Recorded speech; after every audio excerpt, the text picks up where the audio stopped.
আজি আমাৰ ইভান্সৰ কাৰণে এটা বস্তু আনিলোঁ আৰু বস্তুটো হৈছে এইটো চাওকচোন কি হয় আপোনালোকে চাগে দেখিয়ে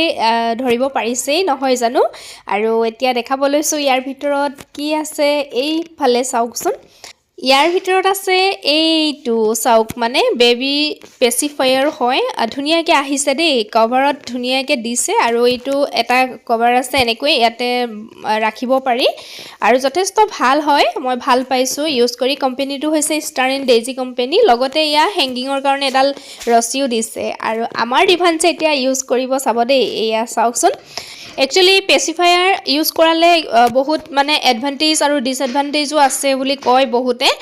এডভান্টেজ আমাৰ হৈছে কি আমাৰ যেতিয়া ফিডিং কৰাই কেতিয়াবা আমাৰ আমনি লাগি যায় তেতিয়া আমি পেচিফায়াৰ ইউজ কৰিব পাৰোঁ বা ক'ৰবাত ওলাই গ'লেও ইউজ কৰিব পাৰোঁ বা আমাৰ কেতিয়াবা কিবা ইমাৰ্জেঞ্চি কাম থাকিলেও আমি পেচিফায়াৰ মানে ইউজ কৰাব পাৰোঁ বেবিক কিন্তু হাইজিন যদি আমি মেইনটেইন নকৰোঁ অবভিয়াছলি প্ৰব্লেম হ'ব আমাৰ বেবিৰ কাৰণে নহয় জানো আৰু বেছিকৈ পেচিফায়াৰ ইউজ কৰোৱালে দাঁতৰ মানে প্ৰব্লেমো হয় বুলি কয় গতিকে আপোনালোকে কোনে ইউজ কৰাইছে বাৰু আপোনালোকৰ বেবিক যদি কোনোবাই কৰাইছে ভাল নে বেয়া নে আপোনালোকে মোক কমেন্ট কৰি জনাব বুলি আশা ৰাখিলোঁ আৰু আজি ভিডিঅ'টো সেয়াই আছিল বাই বাই